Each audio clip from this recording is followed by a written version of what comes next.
Hello learners, कैसे हैं आप लोग। होप आप सब अपने घर में हेल्दी एकदम बढ़िया से होंगे। तो हम लोग कर रहे थे इकोनॉमिक्स पार्ट 5, जिसमें हम यूटिलिटी एनालिसिस कर रहे थे। और यूटिलिटी एनालिसिस का कल हमने बात की थी कि 2 या 3 क्लास में कवर होगा। तो this is the second section of part 5। ठीक है, जो हमने कल पढ़ा था उसका फटाफट से क्विक रिवीजन ले लेते हैं। हमने फिर सिलेबस डिस्कस किया था। उसके बाद हमने देखा था यूटिलिटी क्या होती है। Utility is the satisfaction power of a commodity. Mobile वाला एग्जांपल रिमेंबर कि हम मोबाइल से सेटिस्फाइड हो गए कि हाँ भी पैसा वसूल हो गया।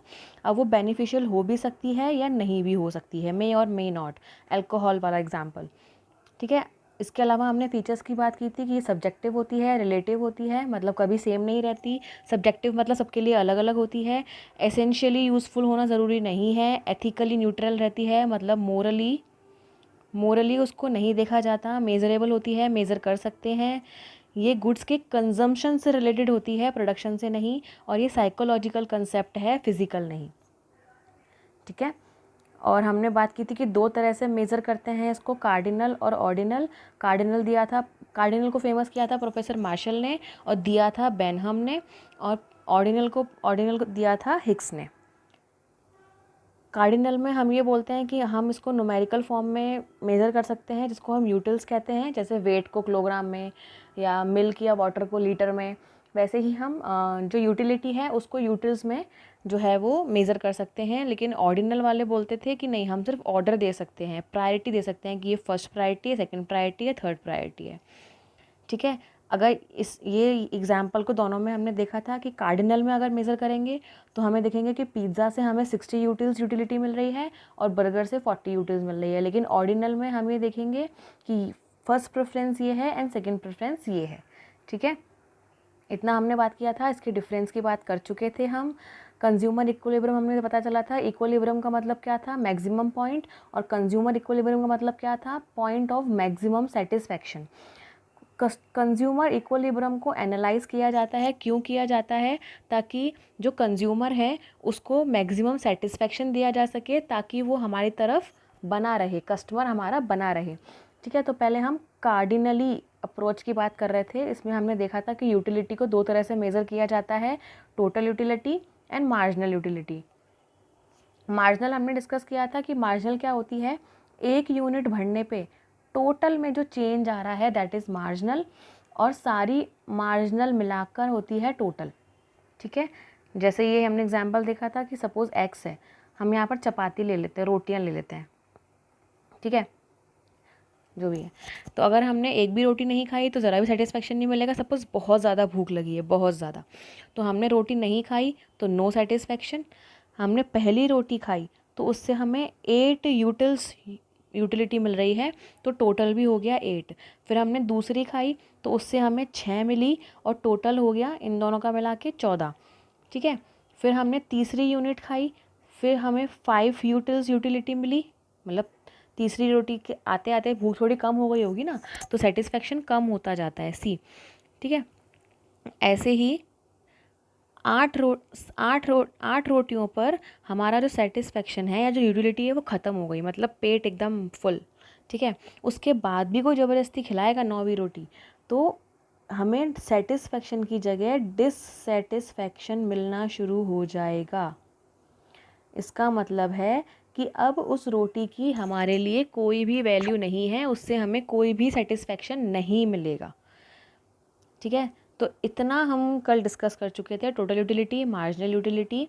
अब इसी को हम थोड़ा ग्राफिक फॉर्म में देखते हैं। देखो, इस टेबल को ही अगर हम एनालाइज करें तो हम ये कह सकते हैं कि जो मार्जिनल यूटिलिटी है ये हमारी मार्जिनल यूटिलिटी है और ये हमारी टोटल यूटिलिटी है। मार्जिनल यूटिलिटी कम होती जा रही है। कैन वी सी कि मार्जिनल यूटिलिटी कम होती जा रही है। ऐसा क्यों? क्योंकि हम एक ही चीज़ कंज्यूम करते जा रहे हैं तो उससे मिलने वाला सेटिस्फेक्शन कम होता जाएगा। अभी रोटी वाले एग्जाम्पल ले लेते हैं। जैसे अभी रोटी वाला एग्जाम्पल था, उसमें क्या था कि भाई हम रोटी कंज्यूम करते जा रहे हैं। ठीक है, तो हर रोटी से हमारी भूख ख़त्म होती जा रही है, तो इसलिए हर रोटी से मिलने वाला जो सेटिस्फेक्शन है, जो यूटिलिटी है, वो कम होती जा रही है। ठीक है, तो अगर हम TU मतलब टोटल यूटिलिटी और मार्जिनल यूटिलिटी का रिलेशन देखें तो हमें कह सकते हैं कि जब तक एम यू पॉजिटिव है तब तक ये बढ़ रही है, इंक्रीज़ हो रहा है ना, इसमें तो इंक्रीज़ हो रहा है, ठीक है। और जैसे ही एम यू जो है वो ज़ीरो हुई, ये अपने मैक्सिमम पॉइंट पर पहुंच गई, ठीक है। और जैसे ही ये नेगेटिव हुई, ये कम होना शुरू हो गई। तो इसको हम ऐसे भी लिख सकते हैं कि जब एम यू पॉजिटिव है तो टी यू जो है वो इंक्रीज़ होती है। जब एम यू ज़ीरो है तो टी यू जो है वो अपने मैक्सिमम पॉइंट पर होती है। और एम यू जब नेगेटिव चली जाती है तो टी यू जो है वो डिक्रीज़ होना शुरू हो जाती है। ये रिलेशनशिप बहुत बार एग्ज़ाम में पूछे जाते हैं, लेकिन ये एक कंसेप्ट की बात है कि आपको माइंड में कंसेप्ट क्लियर होना चाहिए कि ऐसा क्यों हो रहा है। ऐसा इसलिए हो रहा है क्योंकि एम यू, सारी एम यू मिलाकर ही तो टी यू बन रहा है। तो जब एम यू बढ़ेगा ही नहीं, ज़ीरो होगा, तो टी यू भी नहीं बढ़ेगा। मतलब अगर ये ज़ीरो है तो ये अपने मैक्सिमम पॉइंट पर है, उसके बाद ये नेगेटिव हो रहा है, तो ऑब्वियसली बात है जब हम प्लस में माइनस को ऐड करेंगे तो वो तो डिक्रीज़ होगी ना वैल्यू, ठीक है। जैसे यहाँ पर हुआ था कि हमने 29 में -2 प्लस किया होगा ना, तो 29 प्लस -2, तो ये तो माइनस होगा, दैट बिकम्स 27, ठीक है। इधर लिखा भी है when T U is maximum it is called saturation point. Obviously बात है, जब एम यू ज़ीरो है, मतलब उस 8वीं रोटी से हमें सेटिस्फेक्शन ही नहीं मिल रहा, तो ये हमारा सैचुरेशन पॉइंट है। सैचुरेशन पॉइंट का मतलब है हम पूर्ण तृप्त हो गए हैं, फुल्ली सेटिस्फाइड, एकदम संतुष्ट हो गए हैं, अब हमें और नहीं चाहिए, ठीक है। When T U falls M U becomes negative. इसको उल्टा भी कर सकते हैं कि जब M U becomes negative T U falls, है ना। When T U increases then M U is positive. तो हम उसको उल्टा भी बोल सकते हैं कि जब एम यू पॉजिटिव है तो टी यू इंक्रीज़ होती है, जब एम यू ज़ीरो है तो टी यू जो है वो मैक्सिमम होती है, और एम यू जब नेगेटिव है तो टी यू जो है वो डिक्लाइन होती है या कम होती है, ठीक है। अगर हम इसको ग्राफ में देखें तो देखो, टी यू जो है वो पहले इंक्रीज़ हुआ, फिर अपने मैक्सिमम पॉइंट पर पहुंचा जिसको हम सैचुरेशन पॉइंट कहते हैं। मतलब इसके बाद हमें ज़रूरत नहीं है उस चीज़ को कंज्यूम करने की। जैसे रोटियां थी अभी एग्जांपल, तो रोटियों को कंज्यूम करने की ज़रूरत नहीं है क्योंकि सेटिस्फेक्शन ही नहीं मिलेगा, पेट भर चुका है। लेकिन उसके बाद भी हम खाते हैं तो ये डिक्रीज़ होती है, ठीक है। Increase, maximum, decrease. अगर यहाँ देखें तो एम यू हर रोटी के साथ में कम होती जाती है, एक पॉइंट पर ज़ीरो होती है और फिर नेगेटिव हो जाती है। आपको एक और बात ध्यान रखनी है कि मार्जिनल जो है, मार्जिनल का ही एक कैरेक्टरिस्टिक है कि वो नेगेटिव हो सकती है, चाहे वो कॉस्ट हो चाहे वो कुछ और हो, सिर्फ मार्जिनल ही नेगेटिव होगी, ठीक है। और कोई नहीं, ना एवरेज ना टोटल ना कुछ नहीं। जो जहाँ पर मार्जिनल लग गया आगे तो वो नेगेटिव हो सकता है, टोटल कभी नेगेटिव नहीं हो सकता, ठीक है। अगर इसको हम साथ में रखें तो ये कुछ इस तरह से दिखेगा। देखो, when M U is positive T U is increasing, when M U is zero T U is maximum, this one. And जब M U is negative T U declines या डिक्रीजेस, ठीक है। और इस मैक्सिमम को हम सैचुरेशन पॉइंट भी कहते हैं, मतलब पूर्ण तृप्ति बिंदु, मतलब पूरी तरह से तृप्त हो गए हम, संतुष्ट हो गए, सेटिस्फाइड हो गए, इससे आगे अब इससे ज़्यादा संतुष्ट हम हो ही नहीं सकते, ठीक है।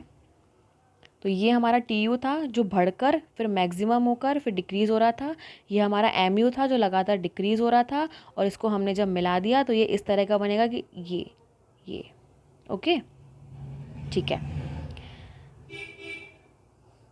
इसके फॉर्मूलाज अगर आपको देखने हैं तो ये देख सकते हो कि एम यू जो है, जो हमें 10th यूनिट के लिए एम यू निकालना है, तो 10th यूनिट की total utility minus 9th unit की टोटल यूटिलिटी, और अगर टी यू निकालना है तो सारी एम यू को प्लस कर दो जहाँ तक है एन, ठीक है। या फिर हम सिग्मा एम यू भी कहते हैं, सिग्मा का मतलब होता है सम, ठीक, होप ये TU एंड MU क्या होते हैं और इनका रिलेशन आपको क्लियर हो गया होगा।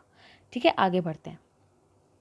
अब एक बार हमारे पास लॉ आता है, law of diminishing marginal utility. Law का मतलब एक तरह से हम रूल कह सकते हैं। डिमिनिशिंग का मतलब होता है कम होते जाना।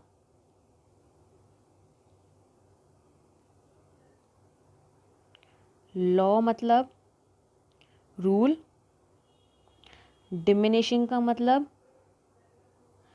कम होना, और मार्जिनल यूटिलिटी तो आपको पता है, अभी हमने ऊपर डिस्कस किया है ना। ये दिया किसने था? ये दिया तो H.H. गॉसेन ने था, जो कि एक जर्मन थे, लेकिन इसको नाम किसने दिया था? इसका नामकरण किया था प्रोफेसर मार्शल ने। एज वी डिस्कस्ड बिफोर कि भाई मार्शल आपको हर जगह मिलेंगे, कॉमर्स के हर फील्ड में मिलेंगे, तो मार्शल ने हर जगह अपना योगदान दिया है, हर जगह अपनी टांग अड़ाई है ओके, तो गॉसेन ने दिया था, इसलिए उसको हम फर्स्ट लॉ ऑफ गॉसेन भी कहते हैं। गॉसेन जो हैं वो कार्डिनल यूटिलिटी से रिलेटेड हैं। वो कार्डिनल में भरोसा रखते थे कि यूटिलिटी को हम न्यूमेरिकल फॉर्म में नाप सकते हैं। अब बात करते हैं कि ये लॉ है क्या, जिसके बारे में अपना डिस्कस कर रहे हैं। डिमिनिशिंग मार्जिनल यूटिलिटी का लॉ है क्या? ये बोलता है कि अगर हम किसी चीज़ की, किसी सेम चीज़ की कंजम्पशन लगातार करते जाते हैं तो मार्जिनल यूटिलिटी जो है वो कम होती जाती है, डिमिनिश होती जाती है। ठीक है, इसको पढ़ लेते हैं एक बार। Every successive unit of the commodity offers lesser satisfactions. अभी हमने ऊपर टेबल में भी देखा था कि भाई जैसे जैसे हम रोटियां खाते जा रहे हैं वैसे वैसे जो मार्जिनल यूटिलिटी है वो कम होती जा रही है। क्यों? क्योंकि हम संतुष्टि की तरफ बढ़ रहे हैं, हम सेटिस्फैक्शन की तरफ बढ़ रहे हैं, हम सेटिस्फाइड होते जा रहे हैं, इसलिए। ठीक है, इसका फॉर्मल लैंग्वेज देखते हैं ज़रा। The law states that a consumer consumes more and more units of a commodity. Marginal utility derived from each successive unit goes diminishing. मतलब हर एक अगली यूनिट से मिलने वाली जो यूटिलिटी है वो कम होती जाएगी, मार्जिनल यूटिलिटी, है ना। देखो ऐसे, एप्पल, हमें बहुत इच्छा है एप्पल खाने की, बहुत ज़्यादा मन हो रहा है एप्पल खाने का, तो हमने एक एप्पल खाया, उससे हमें 10 यूटिलिटी मिली। अब एक खा लिया, अब थोड़ी सी इच्छा कम हो गई होगी, तो हमने दूसरा भी खाया, दूसरा भी मिल गया, चलो बढ़िया है, उससे हमें 8 मिली। देख रहा, कम हो रही है, देख रहे हो, कम हो रही है। ठीक है, फिर हमने तीसरा भी खा लिया, तो फिर हमको उससे और कम मिलेगी, क्योंकि जब हमें बहुत ज़्यादा इच्छा थी तब तो हमने कंज्यूम कर लिया ना, अब कितने एप्पल खाएंगे भाई। तो जितना और बढ़ेगा तो यूटिलिटी कम होगी, एक और खाएंगे तो यूटिलिटी कम होगी, ये तो बढ़ेगी टोटल, लेकिन जो मार्जिनल यूटिलिटी है वो कम होती जाएगी। That is called the law of diminishing marginal utility. नाम से क्लियर है, मार्जिनल यूटिलिटी डिमिनिश होती जाती है, मतलब कम होती जाती है। ओके, लेकिन कुछ चीज़ें ऐसी भी हैं जो इसको फॉलो नहीं करती। ठीक है, पहले इसकी अजम्पशंस देख लेते हैं। अजम्पशंस हमने बात की थी, क्या होती है अजम्पशंस? कि भाई जिसके होने पर ही ये लॉ फॉलो होगा, मतलब ये चीज़ें होंगी, ये चीज़ें होंगी तभी वो लॉ काम करेगा, या वो लॉ जो है वो लागू होता हमको दिखेगा। First is cardinal measurement. Obvious सी बात है, जब हमको MU नापने को मिलेगी यूनिट्स में तभी तो हम MU को कैलकुलेट कर पाएंगे। दूसरा, सेम कमोडिटी, ऐसा नहीं कि पहला तो रोटी मिला और दूसरा हमको आलू का पराठा मिल गया, ऐसा नहीं, सेम चीज़ कंज्यूम करनी है लगातार। ठीक है, स्टैंडर्ड यूनिट्स। स्टैंडर्ड यूनिट्स का मतलब है ऐसा नहीं कि एक पूरी रोटी की जगह पर एक एक बाइट मिल रहा है, तो उससे तो और ज़्यादा इच्छा होगी खाने की भी, और आए और आए और आए। तो लेकिन स्टैंडर्ड यूनिट होने चाहिए। अगर हम चाय पी रहे हैं तो कप ऑफ टी होना चाहिए, स्पून नहीं होना चाहिए। या अगर हम रोटी खा रहे हैं तो पूरी रोटी होनी चाहिए, उस छोटा सा एक टुकड़ा नहीं होना चाहिए। कंटिन्यूस कंजम्पशन, ऐसा नहीं कि सुबह खा के रात को खा रहे हैं, फिर तो सेटिस्फैक्शन तो फिर अलग होगा ना। लेकिन हमें कंटिन्यूस कंजम्पशन करना है उसका, दिन में ही 8-10 रोटियां खानी है, तभी पता चलेगा कि पहली रोटी और आखिरी रोटी की जो कंजम्पशन की सेटिस्फैक्शन थी वो कितनी थी। No change in interest, fashion और इनकम, ना ही जो कंज्यूम कर रहा है कंज्यूमर, ना उसके इंटरेस्ट में चेंज आना चाहिए, ना उसके लिए फैशन में चेंज आना चाहिए, ना उसकी इनकम में चेंज आना चाहिए। ठीक है। Normal social and mental condition, normal social and mental condition मतलब दिमागी रूप से ठीक होना चाहिए और सोशली वो एकदम हेल्थी होना चाहिए इंसान जो कंजम्पशन कर रहा है।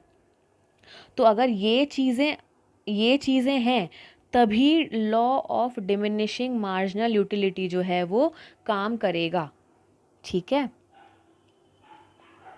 अब इसकी कुछ एक्सेप्शंस भी हैं, मतलब ज़रूरी नहीं है कि भाई हर बार ऐसा ही हो कि हर अगली यूनिट से हमको और सेटिस्फेक्शन मिल रहा हो, सॉरी कम सेटिस्फेक्शन मिल रहा हो। इसकी कुछ एक्सेप्शंस हैं। एक्सेप्शन का मतलब है जहाँ पर ये लॉ लागू नहीं होता, ये लॉ फॉलो नहीं होता। ठीक है। जैसे कि रेयर गुड्स अभी आपने देखा हो किसी को कलेक्शन करने का शौक़ होता है पुरानी चीज़ों का, पुराने कॉइन्स का, पुराने नोटों का। ठीक है। तो अगर उसको और मिलेगा तो उसको और सेटिस्फेक्शन होगा कि भाई हमें ये कॉइन मिला, अब हमें कुछ नया और कुछ और नया मिला। तो हर अगली यूनिट से जो मार्जिनल यूटिलिटी है वो इंक्रीज़ होगी, डिक्रीज़ नहीं होगी। गेटिंग। ठीक है। फेवरेट सॉन्ग और पोयम, कोई ऐसी पोयम है, कोई ऐसा सॉन्ग या कोई ऐसा मूवी ऐसा कुछ है तो हमें जितनी बार देखेंगे उतनी बार सेटिस्फेक्शन मिलेगा। मार्जिनल यूटिलिटी कम होना कंपल्सरी नहीं है इस केस में। Micro units of consumption, micro units का मतलब है स्मॉल यूनिट्स। जैसे अभी हमने बात करी थी, अगर हमको चाय कंज्यूम कर रहे हैं तो उसका कप ऑफ टी होना चाहिए, ना कि स्पून ऑफ टी, है ना। रोटी कंज्यूम कर रहे हैं तो पूरा रोटी होना चाहिए, ना कि अ बाइट ऑफ दैट। ठीक है। Money reserve, don't you think कि जितना मनी जिसके पास होता जाएगा उतना सेटिस्फेक्शन ज़्यादा मिलेगा। ठीक है। अगर मनी के केस में देखें तो हर अगली यूनिट से सेटिस्फेक्शन और मिलेगा, कम नहीं होगा, है ना।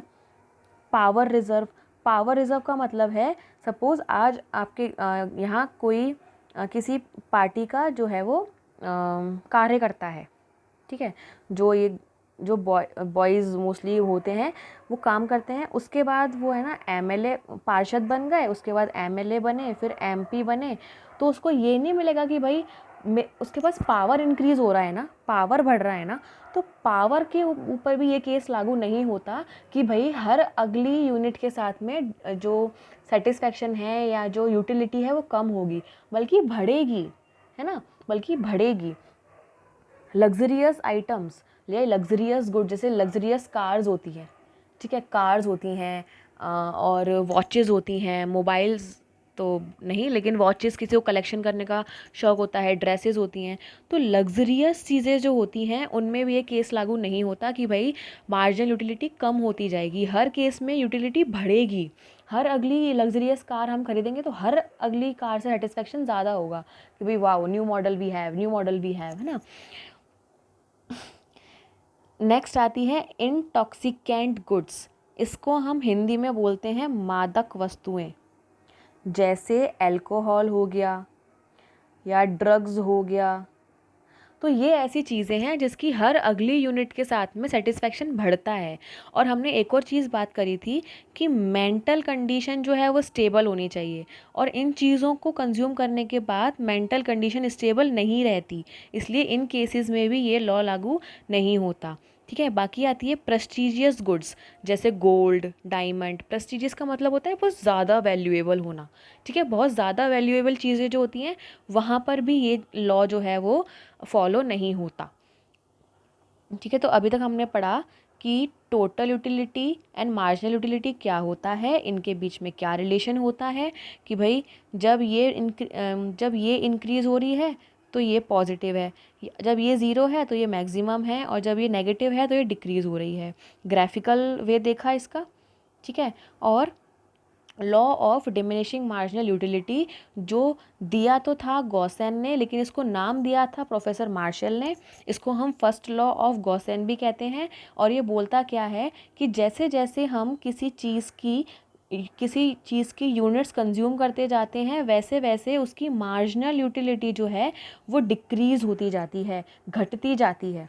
ठीक है, ऐसा क्यों होता है? क्योंकि सेटिस्फेक्शन कम मिलता रहता है, हर यूनिट से मिलने वाला सेटिस्फेक्शन जो है वो कम होता जाता है। इसलिए इसकी अजम्पशंस देखी कि भाई ये चीज़ें होंगी तभी ये लॉ जो है वो सच्चा साबित होगा, और इसकी एक्सेप्शंस हैं कि जहाँ पर ये लॉ उल्टा पड़ जाता है। ठीक है, जहाँ पर मार्जिनल यूटिलिटी डिमिनिश नहीं होती, इंक्रीज होती है। ठीक है, ठीक है, ये पॉइंट देख लीजिए, इसमें कुछ नहीं है, वैसे डिस्कस कर चुके हैं हम। जब MU 0 है तो उसको हम कंप्लीट सेटिस्फेक्शन पॉइंट कहते हैं। कुछ ऐसे बनता है ये हमारा MU गया और ये हमारा TU गया, ऐसे ही था, TU MU। जब ये 0 है तो ये मैक्सिमम है। तो हम चाहे हम ऐसे बोल रहे हैं कि जब TU मैक्सिमम है, चाहे ऐसे बोल रहे हैं कि जब MU 0 है, दोनों ही हमारा सैचुरेशन पॉइंट है। सैचुरेशन पॉइंट होने का मतलब है कंप्लीट सेटिस्फेक्शन, पूर्ण तृप्ति बिंदु, हम पूरी तरह से तृप्त हो चुके हैं, संतुष्ट हो चुके हैं। ठीक है, कुछ भी कंज्यूम करते करते।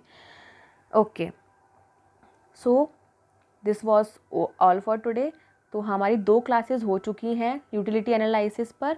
तीसरी क्लास में, या अगर उसमें भी कवर नहीं हो पाया तो हम 4th वीडियो में इसको कवर करेंगे। But the main motto is कि आप लोगों को अच्छी तरह से कंसेप्ट क्लियर हो, ताकि एक बार पढ़ने के बाद दूसरी बार उसको दोबारा से समझने की नहीं, सिर्फ रिवाइज करने की ज़रूरत पड़े। ठीक है, तो होप आप सब लोगों को समझ में आया होगा जो भी ये वीडियो देख रहे हैं। If you have any doubt, any suggestion, you can ask me and you can tell me in comment box. और आप टेलीग्राम चैनल को ज्वाइन कर सकते हैं for PDF notes and some other things like quizzes and all, and notifications जो आती रहती हैं। हमारा इसमें टॉपिक बचता है कंज्यूमर इक्विलिब्रियम, जो हम ऑर्डिनल और कार्डिनल दोनों तरीके से पढ़ेंगे। ठीक है, इतना सा बस और पढ़ना है, ज़्यादा नहीं है। ठीक है, और बजट लाइन और बाकी है, उसके बाद ये यूनिट कंप्लीट हो जाएगी। Maybe it will take 2 videos. ठीक है, तो if you like the video, hit like button and subscribe my channel, hit bell icon, ताकि आगे की वीडियोज़ के लिए आपको नोटिफिकेशन आती रहे। सो बाय, टेक केयर गाइज।